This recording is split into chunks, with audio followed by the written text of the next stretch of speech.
This is TWiT. Thank you, Kim. Hello, Ben, Leo, the tech guy. Welcome. How are you doing, Leo? I am great. How are you? Kind of concerned about my iPhone 12, my friend. Okay, I'm sitting in front of an iPhone 12 myself. Did not upgrade last year.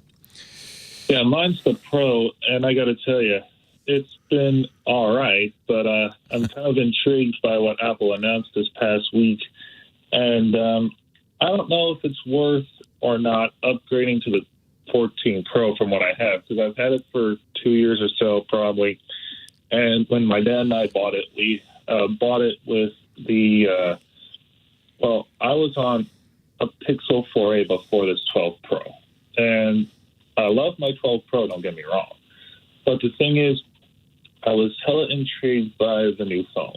Hella intrigued. Now we're talking. Forget the reality distortion field. I'm hella intrigued. Yes. What is so? I am complete now. I have a Pixel 6, so I'm used to Android. I also have a Samsung S22, and I use all three. So I'm familiar with the ecosystem. I like the iPhone 12. My basic thought on the 14 is not enough of an upgrade. I'm going to buy it because I need to review it, but it's not enough of an upgrade for most iPhone 12 users, I would say. But maybe I'm wrong. What is it that intrigues you? Well, I got to be honest. The way the phone that I have now does notifications, and I have to say that iOS 16 on it is a little. You're ahead of me because I haven't tried iOS 16 because you're using the public beta, obviously. Man, it's really. My experience so far has been a little wonky. Is it slow? Is it sluggish or just not reliable? It's not reliable. I mean, my battery drains like mad. Yeah. And, I do have a dev account, but, it's like... But you're staying up to date. You've got the most recent developers update, yes, right? I got the most recent build, the whole shebang. That's almost certainly the same as the one that they'll put out tomorrow, so... Yes, it's almost the same as the one they're releasing tomorrow sometime. Yeah. And I got to tell you, I don't know if there's something up with my phone or what, but when I checked the battery health on it, it said it's 88% complete. Yeah, and, which is about right for a 2-year-old phone. That's pretty good. Yeah, and I don't know if that's something that could cause it or what. Well, let me look at my battery. I'm going to go look at battery health on my phone. Yeah, I'm also 88%. So I don't know if that's normal. So that's normal for a 2-year-old iPhone, apparently. That's normal because mine's exactly the same. Do you run out of battery before the end of the day? Pretit much, yes. So that's obviously not optimal. That's not optimal. It's probably not optimal, no. No, I have thought about doing something like taking it into the store and getting a replacement, but with this new phone being released soon, I'm like, I might as well just upgrade. Are you a developer? Do you develop for iOS? Or you just have the account? No, I just test the new software. Yeah, that's all I do. Okay.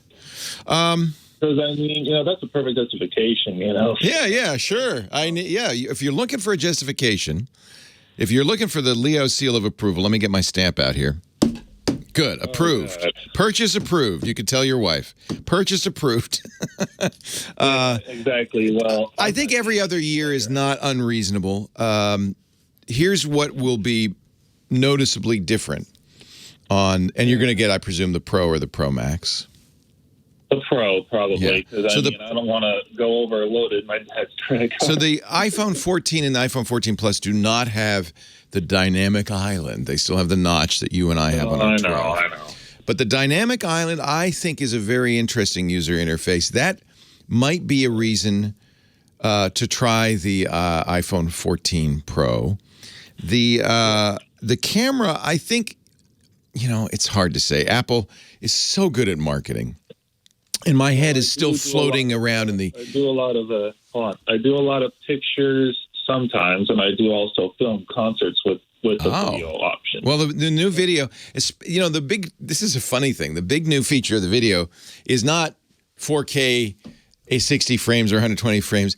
It's 4K 24 frames because that's the film frame rate. And so maybe if you wanted a dreamy concert video, you might actually a filmic look might be better for you. It wouldn't be good for action, sports, that kind of thing, lower frame rate. Well, I'm not really a big sports fanatic, personal. It's a weird thing for Apple to tout. Oh, now we can shoot 24 frames per second. That's lower, not higher. Also, I do film sometimes with my phone, some tech tutorials, things like that on YouTube. Nice. So, okay.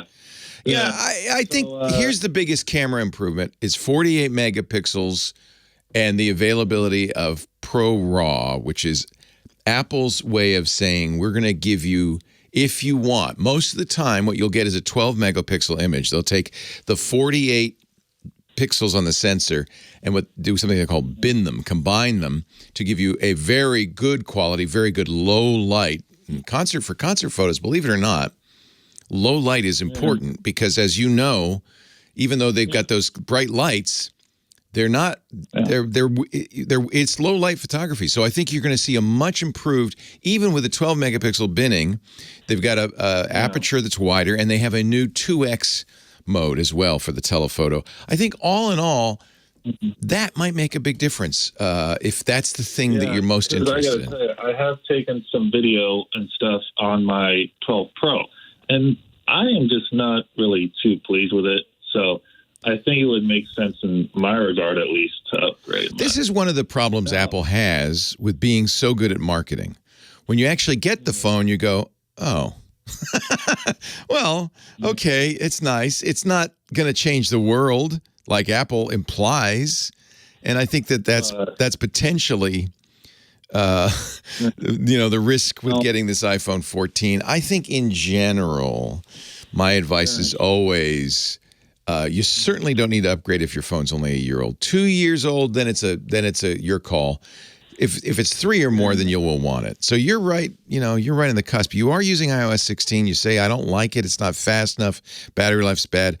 For sure, they've actually claimed an extra hour of battery life on the iPhone Pro. So for sure, that will improve. Plus, it'll be 100% instead of 88%. Yeah, I mean, if you're looking for the seal of approval, you got it. And I'll tell you what, Ben, I'll have it next Saturday. We can talk.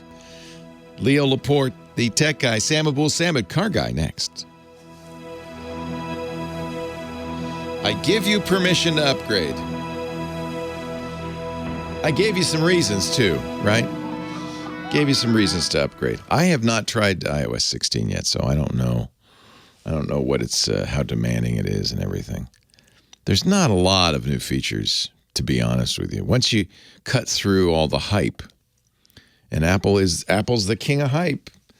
But I think since you do concert video, that's a good reason, I think, to get the new camera. Yeah. Can I ask you one more thing about this, Leo? Sure.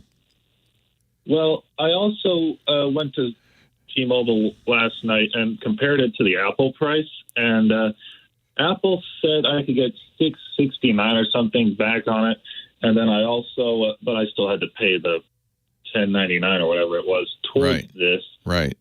And so I went to T-Mobile and on their chat, and they said I could get $1,000 back from them, which is almost covering the whole cost of the dollar. Go for it. So it's like, my word. Go for it. I mean, the fine print will be, and you have to stay our customer for the next 2 years. Well, I mean, we have good coverage in Louisville. Yeah, if you're happy. I've been on T-Mobile for a decade or more. Especially now with the new 5G. T-Mobile has been, I think, done a very good job of rolling out what they call the mid-band 5G. So on your T-Mobile phone, I think it says 5G UC. If you're seeing that around, that's really fast. Yeah, it's so that's kind of why I want to go buy it through T-Mobile because you could get it. I don't know. You should try this at the Apple Store. I think if you say it's for T-Mobile, wouldn't you get the same discount, or maybe not? I don't know. I'm not sure, but I always buy it unlocked, and by the way, that's another big one. And I should have mentioned this. That could be a deal breaker for some. No SIM tray. So if you travel and you're one of those people that buys a SIM in country, that's going to be a problem. But other than that, Yeah, I I think don't really do much traveling. no. I think the because I eSIM know is that- an improvement. I really do. I think it's a big improvement. Yeah, I don't really travel all that much out of the U.S. So, the only time I really do is when my family goes to Finland, where my mom's from. Right. So that's the only time we But really. because you're on T-Mobile, you probably don't even care. They're very good with their international plan. So Right. So that's the only time we really need that. yeah, But, yeah. that's actually a good reason to stay with My T-Mobile. dad wants to do, and Yeah. hopefully by the same time you get the 14, I'll have the 14, and we'll go from there. Good. We'll talk. Thanks, All right, Ben. see you, Leo. Great to talk to you. Take care.